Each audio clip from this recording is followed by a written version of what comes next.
El Martínez es un proyecto colaborativo de Rainbow Lobster. Suscríbete en Spotify, Apple Podcast o donde oigas siempre tus podcasts.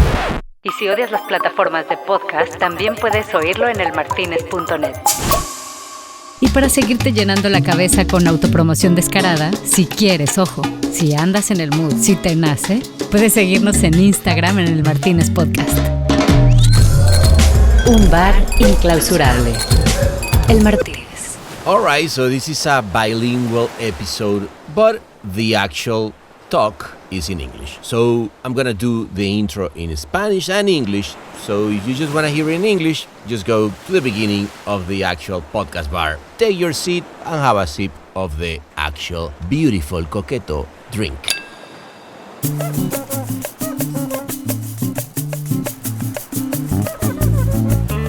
Para el resto que queremos oír en español, ahí les va lo que pasó esa noche, que fue de esas que quedan para el recuerdo. Porque, bueno, no sé, yo estaba como si me pusieran enfrente a el rockstar number one del mundo mundial. Pero como yo sé que esto lo pueden oír 2 que 3 millennials que no saben quién es, ahí les va la descripción. Venga, Marley.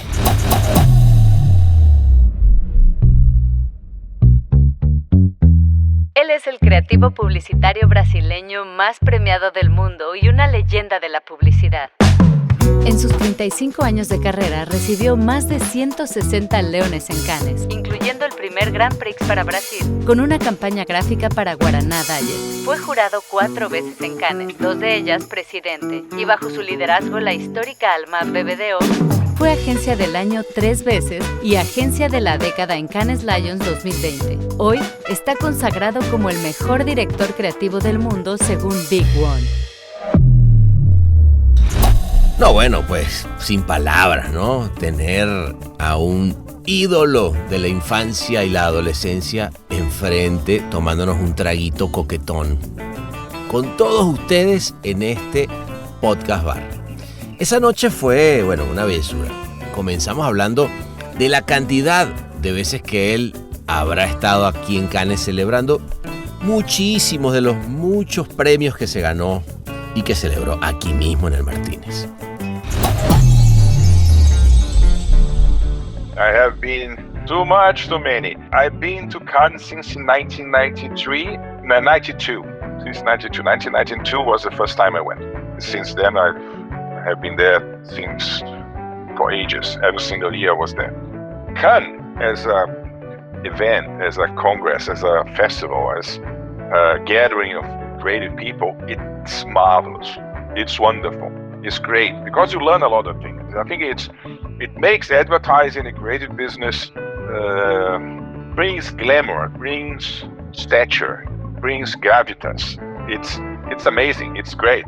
And it helps push the boundaries of creative advertising a lot. So without Cannes, without great festivals, without the competition, advertising would be just another business. Estuvimos hablando también de cuál fue para él la campaña que recuerda con más cariño, de esas que todos tenemos, que es como la que te llevas para siempre. I went into advertising when I was a kid, and I had a grandfather that was a painter. I was always mimicking him. I was always painting. I was always drawing stuff. And I went into design. I went to Germany and studied German design. The whole idea was to have a piece of paper and a pencil and create stuff, images. Could be logos, could be magazine titles, could be design a whole magazine. I like to create stuff. I like to create what the German calls angewandte Kunst, which is art with a purpose. Always love it. So I went into advertising as a consequence of developing this skill. Pasamos por esa etapa de artista que está viviendo después de haberse retirado de las canchas publicitarias y que lo llevaron a hacer su propio proyecto de NFTs, que por cierto también fue un éxito total. I have a basic idea of NFTs and blockchain and Bitcoin. I knew it because I wrote for I wrote for a Brazilian newspaper for 2 years. When I came back, I stopped because it was taking a lot of time. I was painting less than I should. And then I researched a lot of stuff and I knew a lot about it. I didn't do it. So they asked me to do a collection for a community called the Surf Junkie Club, which are the surf junkies, and they're offering a lot of stuff. There are many. So we produced 4,000 NFTs. We sold 3,300 NFTs in 2 days. It was really good. We made a lot of buzz, and then we launched in end of March. And now they're still developing stuff, and there's a community of surfers, and there are a lot of experience in being linked to the NFTs. It's fun. Luego nos pusimos a hablar de proceso creativo y me habló cómo un director de arte como él logró sintetizar para un país que necesita la imagen para comunicarse, cómo contar las cosas de una manera simple, al grano y con un punto de vista y una metodología muy rigurosa que le dio a Alemania. Germany and Rio are two opposites. And what I took from Germany is the Germans are really creative. They reach the creative part through a different path. And the path it's all about finding purpose, finding the way to reach that purpose in a very pragmatic and straightforward way. So they discuss a lot the path before they reach. The Latins, we just reach. We don't care about the path. It's very fast. It's very immediate. But the Germans discuss a lot the path to reach something else. And I think that was really important for me because I could develop a process of thinking, try to find a concept, trying to find things, make things as clean and as pure as trying to find the essence of stuff. And then transform it in a message that is as clean as possible as well. And it touched a very important thing, different from Germany or France. France, they like makes things very complicated. And I remember watching French advertising. Sometimes I say, what the hell are they talking about?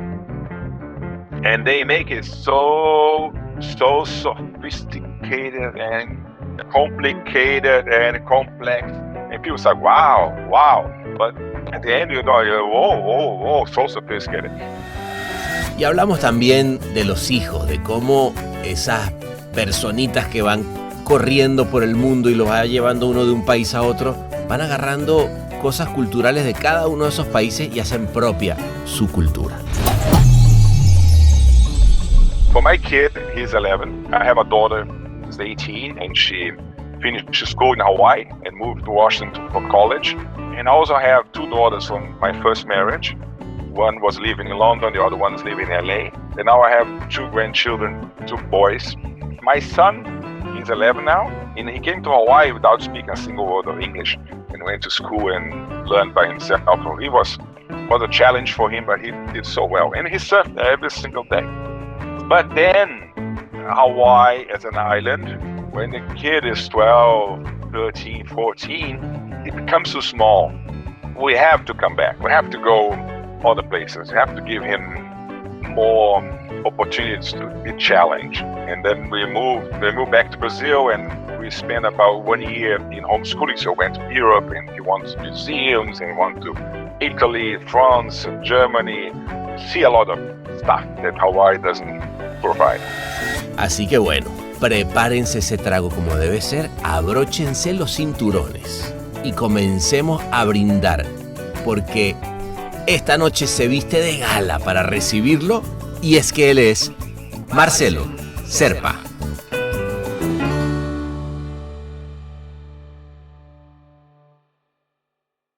Qué placer, muito prazer, Marcello. Que estás em Hawaii agora? Não, eu estou em São Paulo agora. Ah, está em São Paulo agora. Ah, ok. Okay. Do you want to switch to English, or because you don't speak Spanish, right? I don't speak Spanish. Let's do it in English. Let's do it in English. Let's do it in English. All right, Marcello. So, well, first of all, nice to meet you. Good to have you here. So you are now in Sao Paulo, Marcello. And Yes. what I would like to propose you, amigo, is why don't we go have a nice drink at El Martínez at Cannes together? I mean, in LA. Well, why not having this moment of I would love to have a Negroni at Martinez at the moment. Negroni is always a great option, mi hermano. Okay, let's do it. Let's go right now.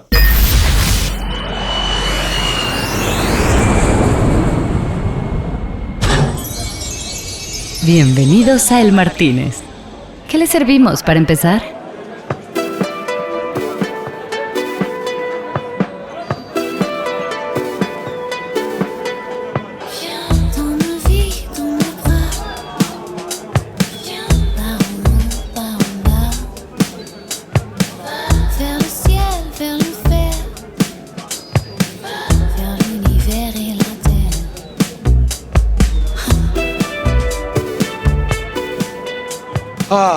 Here we are. Oh, Marcello, how many times have you been here celebrating, having friends all over, etc.?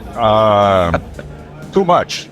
Too many times. So I have been too many. I've been to Cannes since 1992. Since 92. 1992 was the first time I went. And since then I have been there for ages. Every single year I was there. Okay. Maybe one year I missed when my daughter was born, but all my life. It was a great reason for not to go. The best one. What realized when I missed that time, when I missed once, I realized, whoa, it's not bad. It's not bad not to go. It wasn't a terrible happening. So I was happy for my daughter and so on. And I said, okay, I missed one, and then it's fine. It's fine. Interesting. Not the end of the world. Interesting how the FOMO, this fear of missing out, is related around Cannes. But as you say, there's okay, nothing. Mm-hmm. I realized when I left advertising in 2015, when I sold my part in the agency in Almap, I realized there's a lot of life beyond advertising and beyond Cannes and beyond a lot of things. So it's advertising gets the stature it deserves. So it's a wonderful.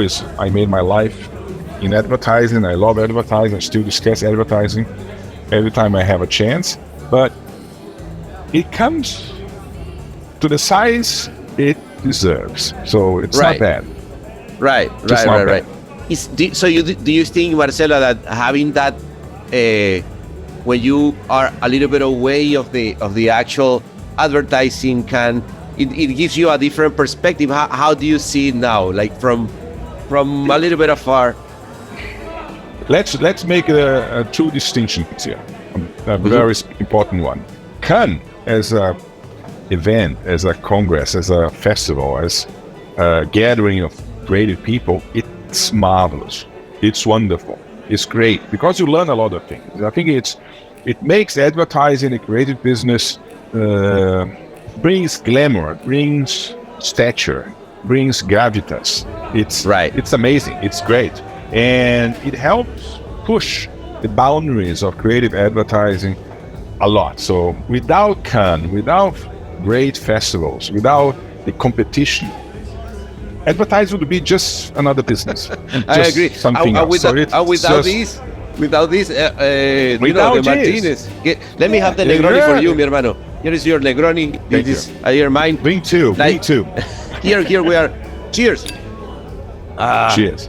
Cheers. Yeah. No, I agree. That's one thing. The Cannes Festival and the way we celebrate the creativity is it's amazing. It's really exciting because you see stuff that you wish you have done.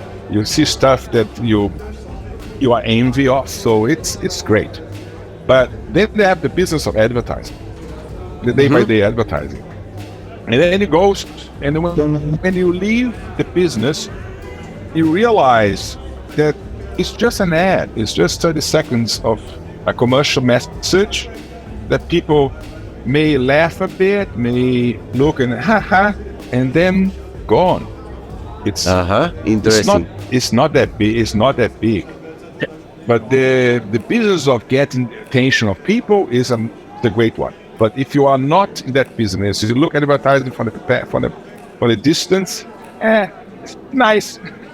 It's just nice. But So if you it's see crazy. yourself, it's great.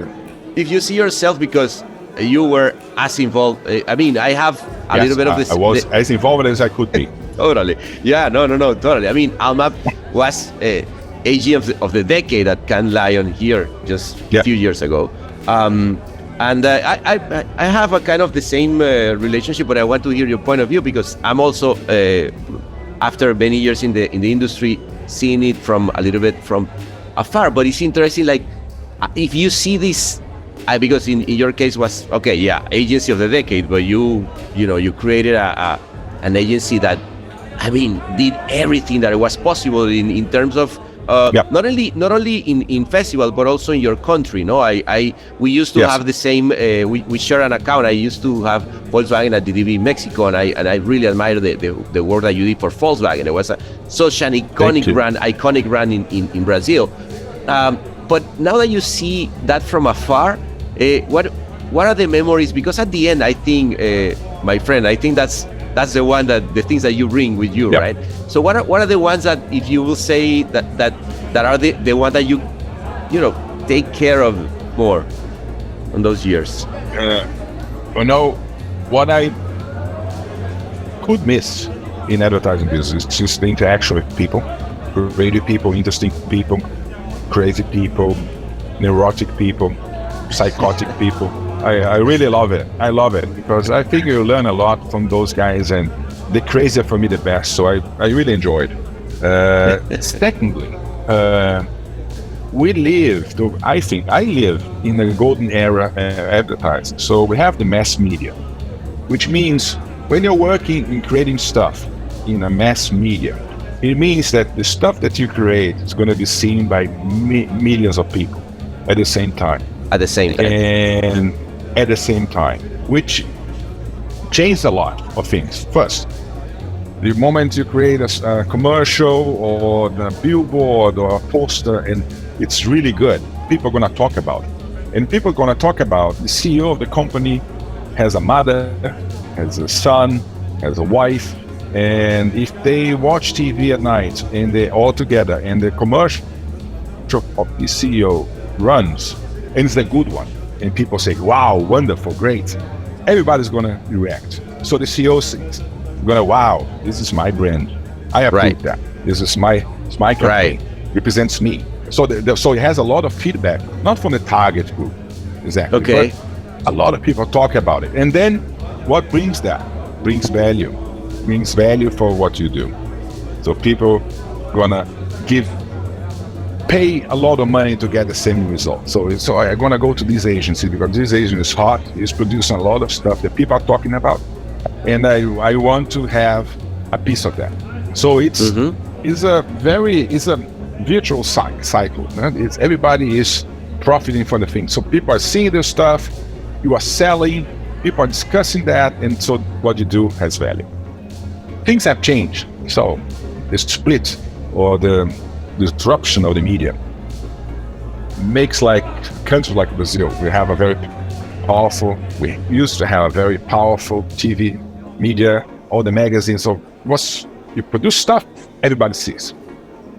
Now you produce stuff for a certain amount of people, and then you produce another piece for a certain amount of people. So I think I talk about you are producing stuff for small audiences. It's very small universe, very small audience, and fragmented. The work is really very fragmented. And if the work is really good in this small audience, fine, but doesn't blows out, doesn't spread beyond this target audience. And if you fail, you're gonna see either. So it's if you are successful, few people are gonna notice. If you fail, few people are gonna notice. So it makes our job not as dominant as it used to be. So you have to produce new stuff. So that's one of the reasons that in 2015 I decided to say, the way communication is going, I'm 50 years old, and I want to spend. I had to change my life a little bit, so that's why one of the reasons I decided to change. No. But that's why I living in Hawaii, for instance. I was sitting in Hawaii and watching some TV, American TV, of course. But I realized that most of the work from Brazil or from other countries didn't reach me. So I wasn't rich from the Nikes of the world, or from the Adidas, or from Pepsis or Cokes, or I didn't see any content. I'm a target for a lot of brands, and they didn't touch me, or they didn't reach me, or if they did, not in a remarkable way. And that's for me something that made me think a lot about the business itself. Okay, interesting. So now, do you still living in Hawaii, or you are back in Sao Paulo? We are moving back to Brazil. We're just moving back after 6.5 years in Hawaii. We are just moving back to Brazil. So what makes you move back? Because I myself at some point I was like, oh, Hawaii should be such an amazing place to live. But then I realized, so it's very far away. It's 3 hours. For my, it's always very back in time. Or was that part of the reason, or why? Un bar inclausurable. El Martínez. I think the reason is because it's an island. It's paradise. But if you live in paradise, I realize if you live in a place where people spend their time on holidays, there's a cycle of happiness and nice paradise. And then comes the part when you see, I miss that. And it's an island. It's a paradise. Hawaii was wonderful for me as a family as well. So it was wonderful as the period of detox, of leaving advertising, leaving the light of the business, and go to a place where everything is exactly the opposite. Calm, big waves, painting. Nice, painting. I can spend my time dedicating myself to surf better, surf bigger, and paint, which was amazing. But then after 5 years, 6 years, we have the pandemic, and say, okay, that's enough. And the plan was never, ever to move to Hawaii or the United States and stay there. So it was for a certain period of time. We extended, but it was never. And how has it been for your kid? Because it has to be, like, culturally, it should be very interesting, like the Sao Paulo versus Hawaii. And those are opposites, absolute opposites. For my kid, he's 11. I have a daughter who's 18, and she finished school in Hawaii and moved to Washington. For college. And I also have 2 daughters from my first marriage. Yes. One was living in London, the other one is living in LA. And now I have 2 grandchildren, 2 boys. Oh, nice. Congratulations. Yeah, nice. It's really nice. And then my son, he's 11 now, and he came to Hawaii without speaking a single word of English, and went to school and learned by himself. It was a challenge for him, but he did so well. And he surfed every single day. Single day. So every single day. Come from school with the friends and go surfing somewhere else. So it was really nice. But then Hawaii as an island, when the kid is 12, 13, 14, it becomes too small. And we have to come back. We have to go other places. We have to give him more opportunities to be challenged. Right. And then we moved back to Brazil, and we spent about 1 year in homeschooling. He spent 1 year in homeschooling, so went to Europe, and he went to museums, and he went to Italy, France, Germany, and so see a lot of stuff that Hawaii doesn't provide. No, interesting. Yeah, it's always interesting to see how cultures start embedding in the family and changing things, no? And now you are Marcello in a place. How's your painting? You're a lot also involved in digital art. You are into NFTs. I've saw. I mean, I'm really also into decentralization. It's interesting that happening. Yeah, I realized I wanted to paint. First, I want to paint. I left the business. Like, I always painted on weekends, but really not so well and so on. So it was just an exercise of letting my hand draw and paint. But then when I decided to leave the agency, okay, let's dedicate my time and effort and energy into painting. And I started painting. I sold a lot of paintings. I made an exhibition in New York and sold a couple of 14 paintings there. It was really nice. It was really interesting. And I'm still learning. So I came here and I have a studio. I rent a studio close to my home, and it's a beautiful place full of green trees and so on, a lot of light. And I paint there every morning. I go there and paint. Oh, nice. That's what fulfills me. And that's what I like the most, because the part of advertising I love is creating stuff. Exactly. Creating stuff, designing stuff. This is so what that's something advertising is all about. You cannot escape of, right? Like even if understand. you are in another industry or... I will produce stuff, images, and I'm a designer, then admin, and then art director, creative director, agency owner, but I've always been a creative guy. And as long as I'm creating, I'm doing exactly the same thing that I'm doing since I'm 13 years old. So that's the thing with the creative work, right? Oh, wait a second, Marcello. Hey, the two more Negronis, because this is getting hot. So, salud, amigo. It's amazing how full is the Martinez. Everybody was waiting for you and see what are you doing now. And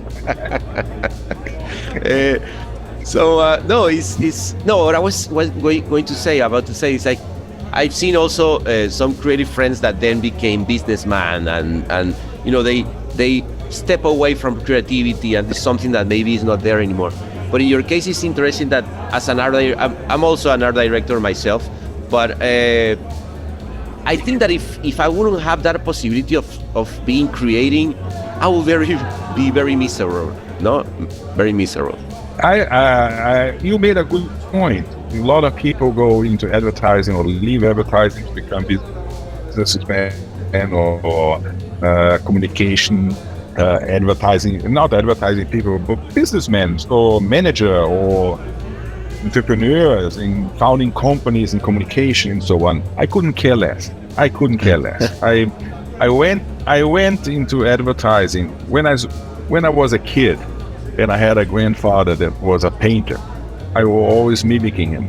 I was always painting. I was always drawing stuff. And I went into design. I went to Germany. I studied in Germany design. And the whole idea was to have a piece of paper and a pencil or whatever and create stuff, images. Could be logos, could be magazine titles, could be design a whole magazine, could be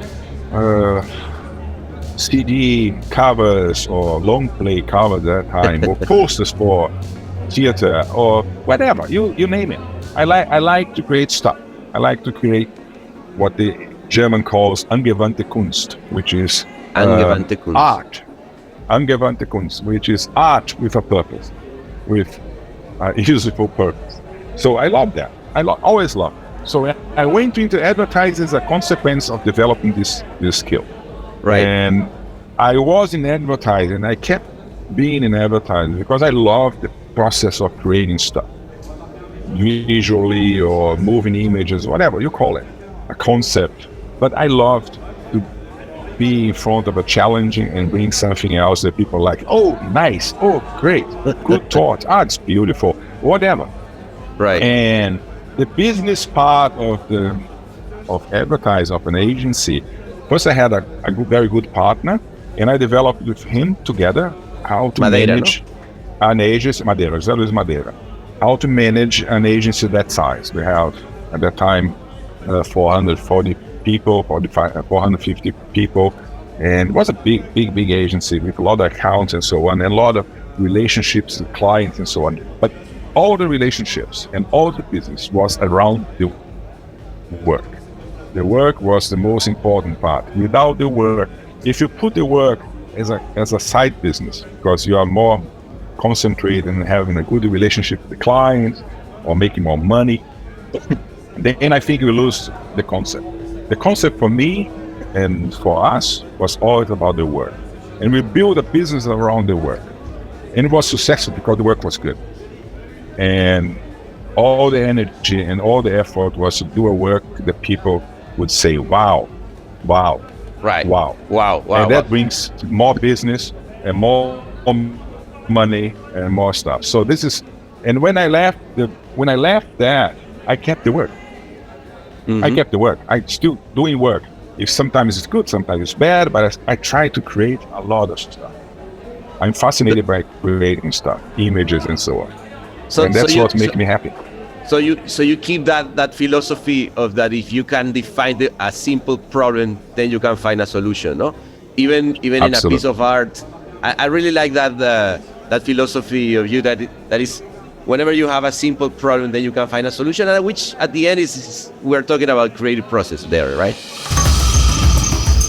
Esto es El Martínez.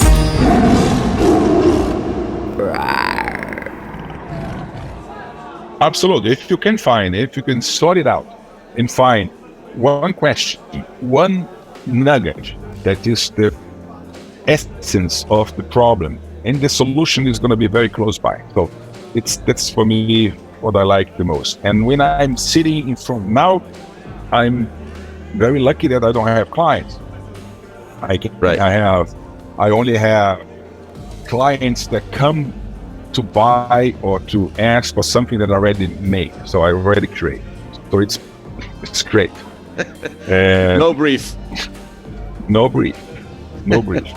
And you talk about the NFTs and so on. And this is a very interesting stuff because I was approached by a couple of good friends, young guys that are very into computer and algorithm and so on. And I have the basic idea of NFTs and blockchain and Bitcoin. I knew it because I wrote for Brazilian newspaper for 2 years. Oh, really? And I have, Okay. I finished now. When I came back, I stopped because it was taking a lot of time. Okay. I was painting less than I should.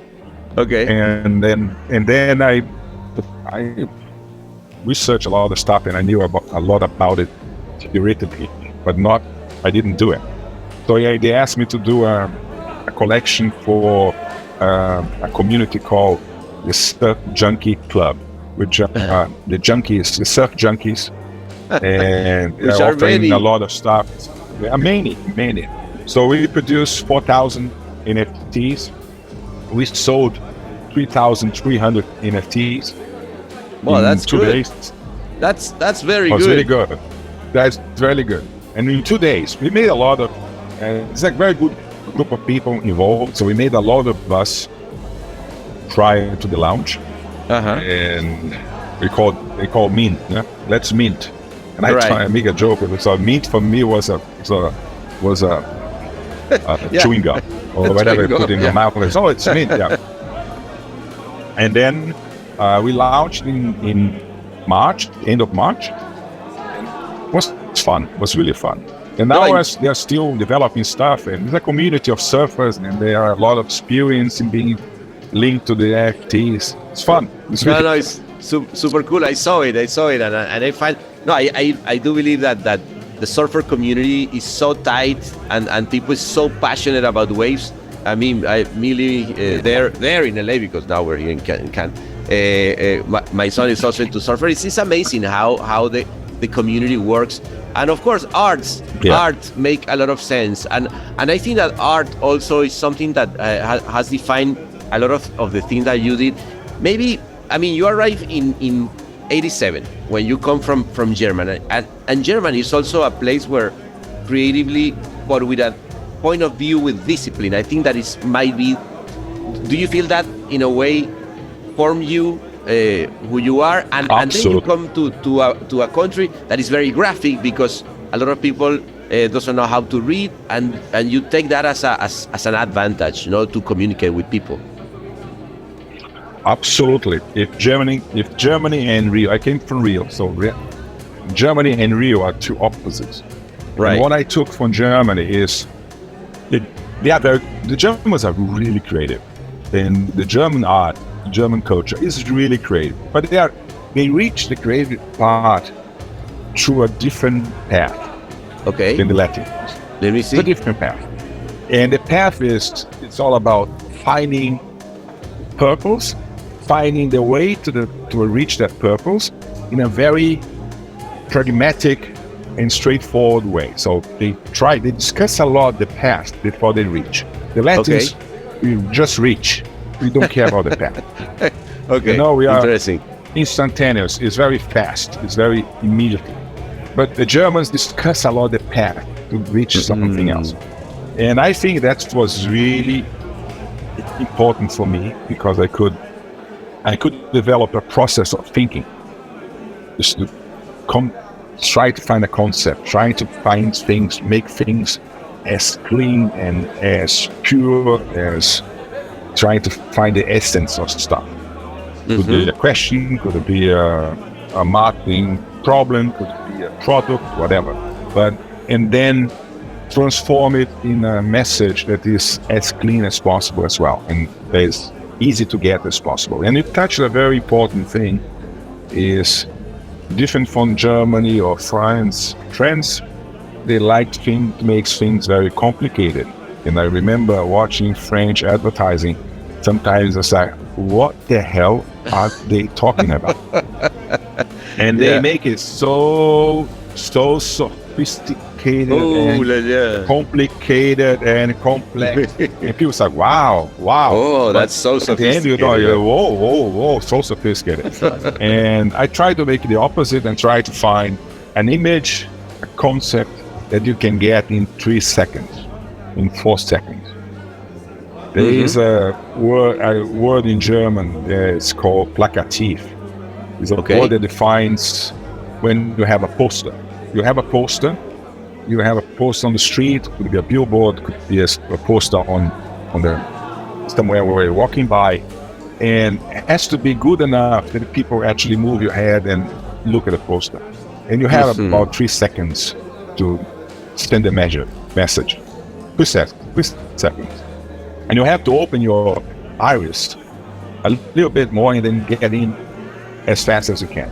And to do that, you have to be impactful, simple, easy, and it works for me. So if I have a recipe of things that I like to do, it's simple, impactful, instantaneous. Instantaneous is also nowadays is so important. Because Absolutely.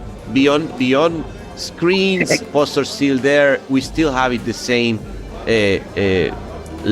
impulses from all over, and how important the graphic is. But I would like to go a little bit deeper, Marcello, because I really would like to. I remember this time there's a designer, a Venezuelan designer called Santiago Paul. When I was just studying in the industry, and he gave me like a lot of what he was his creative process, no? And since you already had you already talk about all the things that you bring as not maybe a discipline, but how would you unwrap that if you had a new team coming to your agency in those beginnings when you came from Germany and bringing all these concepts that you're bringing here? How would that be? It would be if I could summarize, it would be like this. You go to a client and you ask the client about what they need, what's happening, what's happening to this product, what do you want, and sometimes what they want is wrong. They don't want the right. They want something that they feel is right, but maybe it's not right, because what they feel is right is maybe not relevant to the guy on the street. Right. So the first thing is find out about the problem that you have. What is relevant? What would, in this product or service or idea, what is relevant and what is important enough or interesting enough to change anybody's opinion about that product, idea, or service? And try to find out what what changed, what ticks, what is relevant.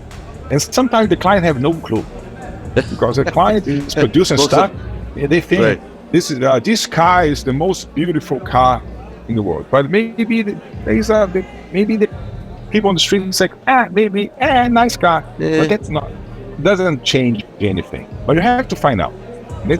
You can do it through research, you can do it through insight, you can do about questioning people, you can do about just having an insight that's okay, that's going to be relevant. And the moment you have this piece of information, you see, this is going to change people's opinion. This is going to change people's behavior. If you find that, then you go to the client before you create anything. Okay. Because if you create stuff based on what you believe is right, the client doesn't believe it, you have to convince the client that what he's thinking about his product, service, or idea isn't the right thing. The right thing is this. The moment before doing anything, just discussing this point of view. Okay. Just discussing this point of view, this nugget of information, and this is the insight. This is the nugget, the gold nugget in every piece of communication. When you agree with that, then creating stuff becomes so easy. Right. And it's so nice, it's so beautiful, because it's just a translation of that. And then you make it big, then you make it relevant, then you make it beautiful, then you make splash on that. Because the problem is creative people think always that if they create something, just want to start, I make something beautiful. Okay, it's beautiful, it's impactful, but won't change the needle, won't move the needle. Right. And we are in the business of moving the needle. Right. Perception, sales, whatever. We have to move the needle. But you have to just find out what will change, what we're going to move the needle. And that's, for me, the big mistake creative people do, is believing that what they did is because it's beautiful, because it's a great idea, is going to stop something. El Martínez es el Martínez. Sí, él. Hola, Martínez. ¿Por qué no? Right. All right. That's interesting. Just like putting yourself into the execution and obsessed with that without understanding the point of view that golden nugget that you're saying. And exactly, like doing a logo. It's like doing a logo. I think if you can, I think the basic thing in communication, if you can reduce anything, is create a logo for a company. You have to put in that logo 2 or 3 ideas or images or icons that represent what this company stands for. Right. So I have 2 or 3 things on it. To find out what those 2 or 3 things are is the most important thing in a company. So then you can create a logo. In communication, it's exactly the same. Right. Find the 1 or 2 things that are going to represent well and going to change and move the needle, and then you have a blast. And then when you have that blast, that I like for those guys that are just hearing, is just expanding your arms, because the blast comes later. I think that in Almap you have this thing that is, when speaking about graphic work, also is like presenting the piece like almost done, like 90%. Yes. Percent. My first question will be like, how do you do that? Because of course you need production, because at that time it's not like now that you have my Mid-Journey and I come with the idea and I produce it. Yeah. But also it shows a lot of courage and trust in your idea, right? Like going instead of the rough. Commitment, right? And then commitment, because then first we have the production, we have a studio in a house, we have production values inside the house. And I believe, as an art director, if you present an idea to the client, you are in a meeting room, and you present the work in a way that the client looks, wow, he sees. He doesn't have to imagine, because when you're talking something, you're waiting the client to imagine something, there's a gap. In that gap, the gap, everything could happen. Right. And then I believe that when you have done the first part of discussing insight, you know where you want to go, and then you present the work based on that insight, and you present it almost ready, and look, the guy says, "Oh, this is me. I can see it. I can touch it." Right. And then it makes life much. And by the fact that you realize only later, people that work every single campaign, producing it so well that it looks almost finished, they develop the craft. Because I remember in agencies in England or even in Germany, they present sketches, and our director, when he's finishing the work, he does maybe 3 or 4 times a year. And he doesn't have. We are doing everything. Craft. We're doing The craft. Just developing So important, right? Your because hands. You're totally right. If you are just, if you have the possibility to produce a picture or a film every 3 or 4 months, the ratio of time that you're doing it and how good you're becoming on that is so low. Exactly. Is the 10 hours teasers from Gladwell. Exactly. You are doing. You are practicing. You are doing. And so when you, of course, you came from Germany, and then you had this beautiful mix of discipline and karaoke style of thinking and playing. Then you go to DM9, right? Yeah. That's where you meet your partner. And when you go to Almap, that you have the opportunity, what do you bring? Because of course DM9 was, of course, with Nissan, a big agency that was already doing a lot of boss. How was the change, or because Almap and then DM9 became like two big forces in the industry? How do you think that you changed part of, and what did you learn there? Yeah, let's do a recap of it. Before I went to DM9, I was in a Brazilian agency called DPZ. DPZ, yeah. And DPZ was an agency from 3 creative people, 1 copywriter and 2 art directors, Zaragoza and Petit. And they were both Spanish guys, Catalans, and they were really good. And they were really kind of sophisticated, European feeling, and nice. It was beautiful visually. Everything was so beautiful, nice. Then I moved to DM9, and DM9 was not a big agency at that time. It was a small agency, a really small agency, and we were doing pictures and stuff and winning account and winning awards. And then DM9 started drawing, becoming really big just later. So I decided to leave DM9 for a single reason. I want to be my own boss. I had an offer from Nissan to become a partner in the agency.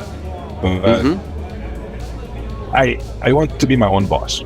So we have a chance to move to Almap, and BBDO made a wonderful offer to become shareholders, partners, and then in 1993, I moved with José Luis to Almap, and then we did all the work there. And then I have my canvas.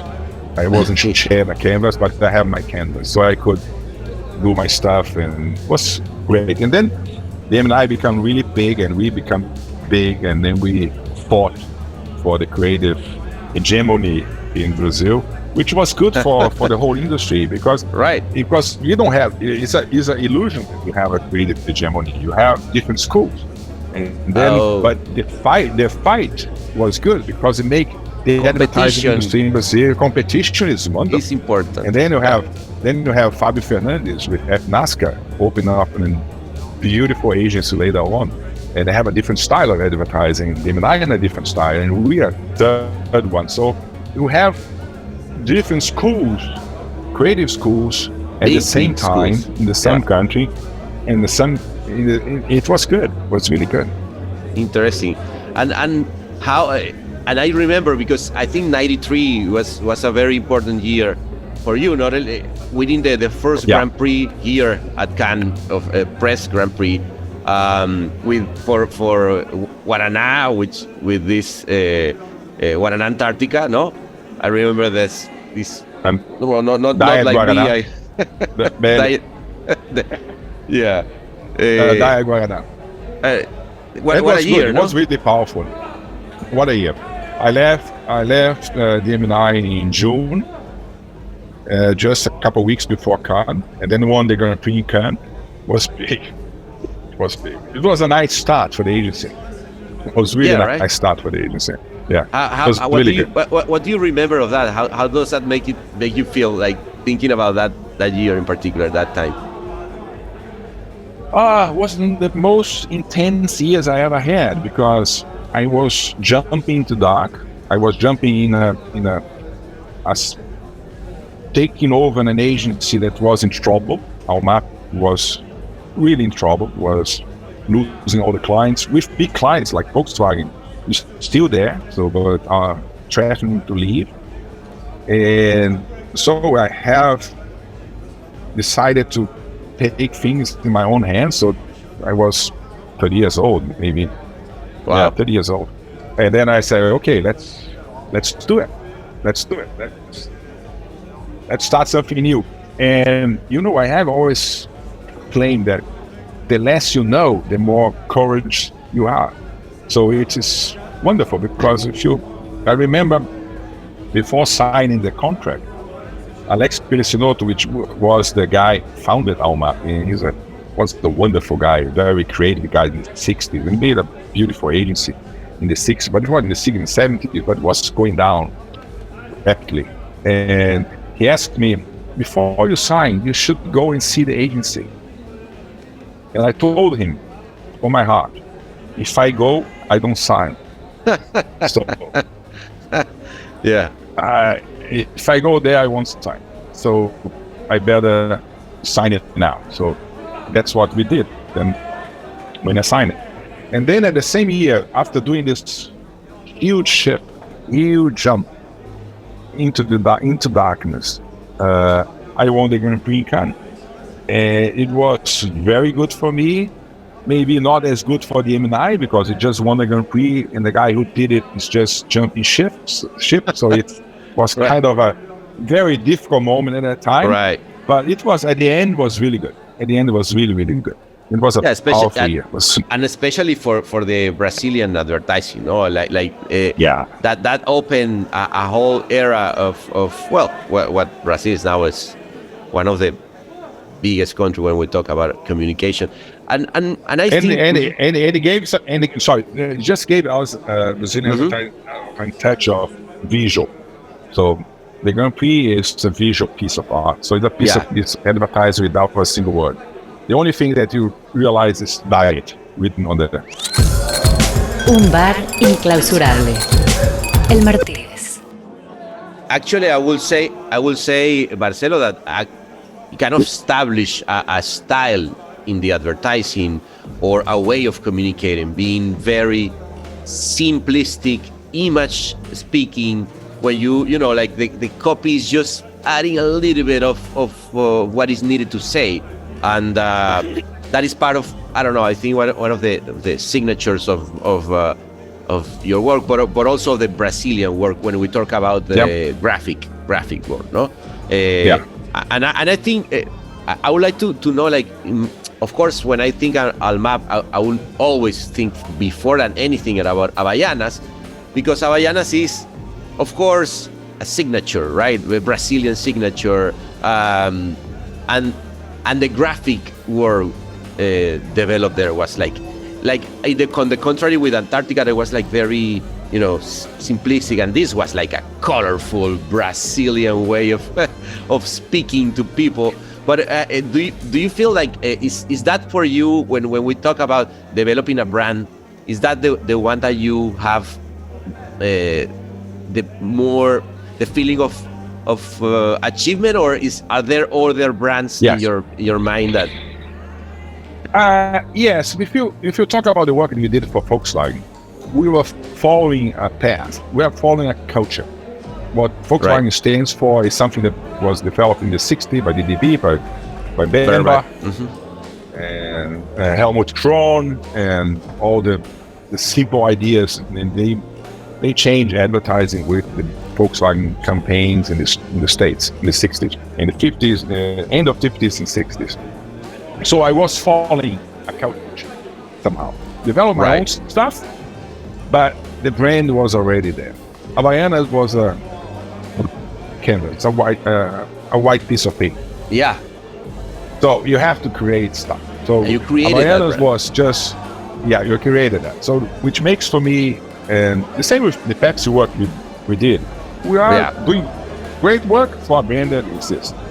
Havaiana was a beautiful Brazilian brand, and it was a rubber sandal that maybe costed $150. Right. And it was a cheap rubber sandal.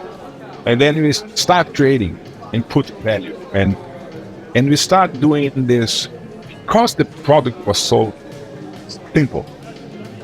I tried to make it powerful, really, and represent. And Havaianas is very Brazilian from the start, because every single Brazilian at that time, it was 1994, everybody had an Havaiana somewhere in their memory, in their back memory, because in the 60s, everybody has an Havaiana. Everybody went to the beach, Havaianas, always there.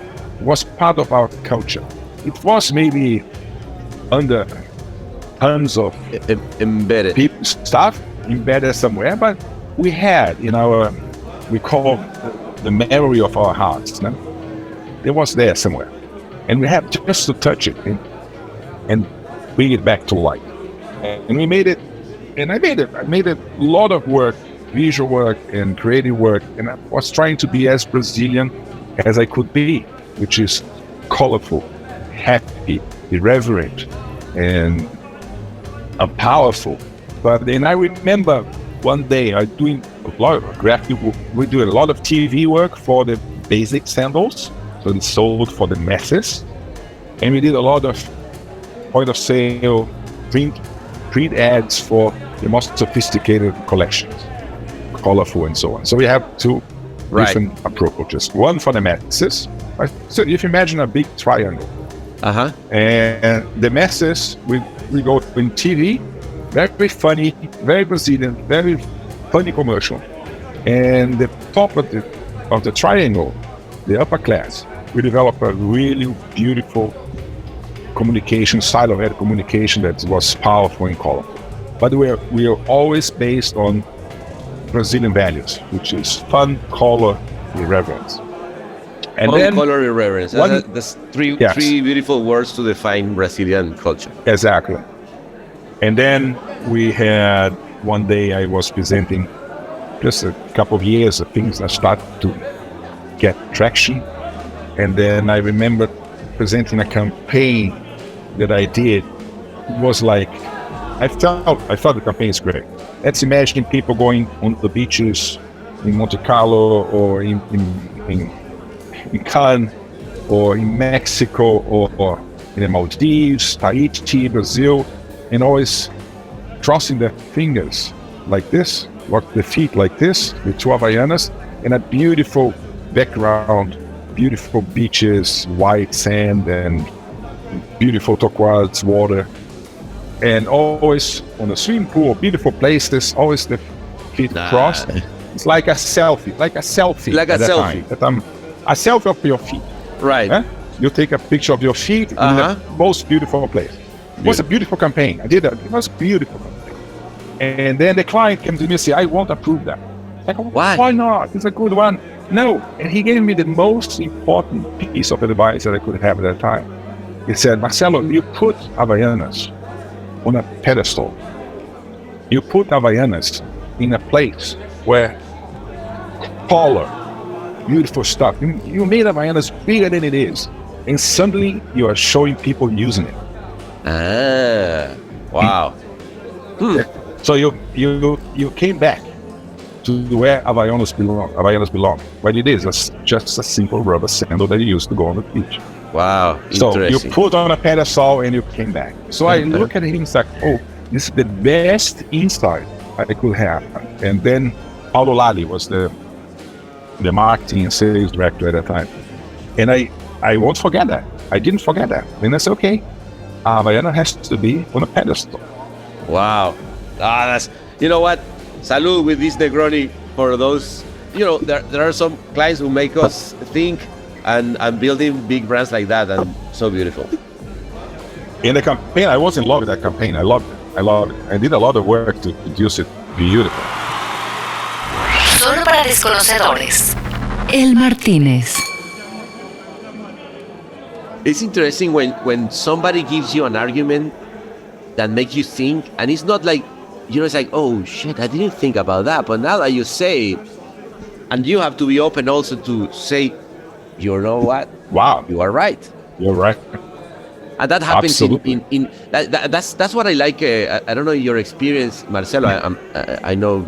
I mean, I think it should be. But one of the things that I like the most of being in a jury, like sharing thoughts and arguments with people that are so respectful from worldwide people that working in creative or that you always have that those moments when somebody drops something and you're like, you know what?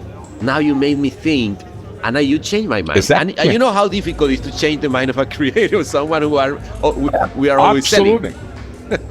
And you have to be in a place where you are humble enough to get feedback from what you are doing, and don't be attached so much what you are doing. And so if you are so attached to the work you are presenting, you might lose perspective, and you might not get to a better place, so you cannot improve. Which is nice to be humble. And I was like, nice. And you said in advertising juries, it happens a lot that it's like, oh wow, this is a piece of information. Oh, this is an insight I didn't think about. And it's nice. You learn a lot.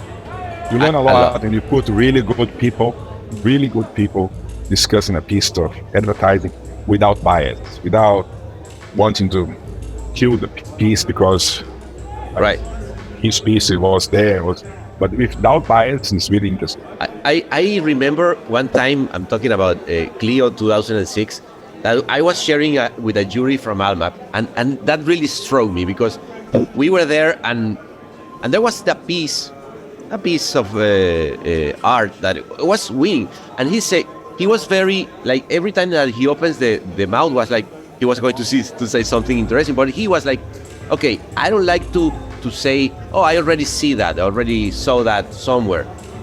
But in Almap, we did this piece, and so he was, careful enough to ask for help in the agency, so they bring him the exact piece and say, this is why I think that this piece should not be, and it was exactly the same, and that piece that was when he didn't have nothing.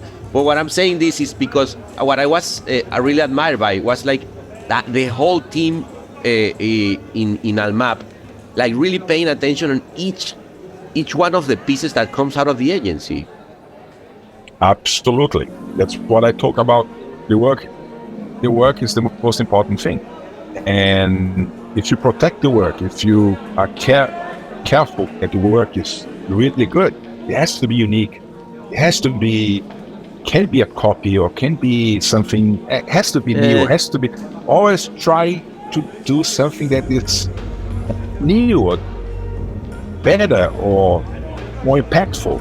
That's when you put your whole effort in the work, people think about the work all the time. For the work, mi hermano. Salud. One last thing before we go to we close this and I stop recording and we continue the drinking Negronis the whole night here in the Martinez, because the good thing is that when you go to Sao Paulo, all the alcohol was not there. But before we go, I really like this, and I would like to finish with this. Is the story of how this beautiful Facebook post that you wrote when you decided to go and paint somewhere, because I think I was one of the ones that I was like, whoa, really, let me see, and And it was this story, no, of the guy who was talked by the devil, and he has his piece of land, and then he walked away, and then it was a long story. But how, when we talk about the devil, do you defeat the devil now? Oh yeah, I tried. And you know what? Who helped me defeat the devil? Carl Gustav Jung. I did psychoanalysis for my whole life. Oh wow! And Okay. It kept me grounded and kept the devil at least on the window, looking at me and trying to seduce me to get more. You have to get more. Be ambitious. Get more. Try to be a CEO of a company. Try to be the master of the universe. And by doing this, I would betray myself, and I would be maybe doing something that's not in my heart, it's not in my soul, and I wouldn't follow my soul. So, and I think that's where the devil comes and puts in your mind that maybe you should try this and that. And sometimes you see a lot of people doing, you have to do this, you have to dream big, you have to do that. It's a lot of push. Yeah, you have to be. Go, Today in Instagram, go. People make a lot of money selling weird dreams for people, and not everybody can succeed. So when you realize that what you have done, what brought you here, is what you love the most, keep doing what you love the most. And I love the most is creating stuff. I controlled my ego, and I have help to control my ego. That I want to be the master of the universe. I want to be the most important CEO, and I know everything is going around communication and so on. I'm happy where I am. I'm happy what I achieved, and I can live with that. Yeah. No. Well, so, salud, mi hermano. Salud por esa. Salud. Y lo voy a decir en español, portuñol. Muito prazer tenerte por acá. E vamos a seguir. Foi um prazer enorme, adorei. Vamos a seguir. Depois de 3 Negronis, foi um prazer. Hay que seguir. E quando quiseres volver acá uma conversação, estou listo. Obrigado muito.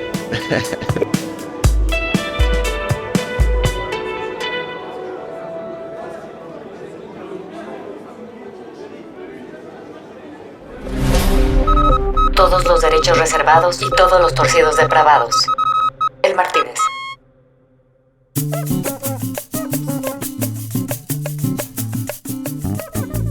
Bueno, y me quedé, tú sabes, emocionado, oyendo y recordando cada una de las cosas que decía. Apagamos la grabadora y nos quedamos con Marcello, y cayeron un montón de gente, le empezaron a querer pedir autógrafo, hubo que traer seguridad, la banda empezó a tocar, y en ese mismo momento François dijo, ¿saben qué? Champán para todos, porque yo a este señor lo conozco de toda la vida acá en Cannes. Y bueno, ¿qué más le puedo decir? Que no sepan que las fotos de esa noche, como siempre, solo quedan en la dark web.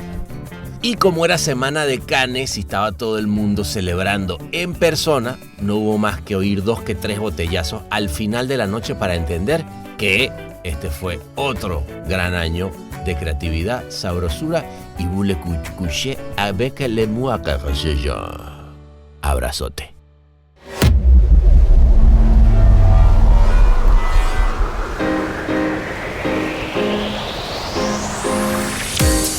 Este episodio fue mezclado y musicalizado por el gran Ahmed Cosío en Ciudad de México. Locución de la voz, Marley Figueroa desde LA. Investigación y booking, Natalia Visione desde Buenos Aires.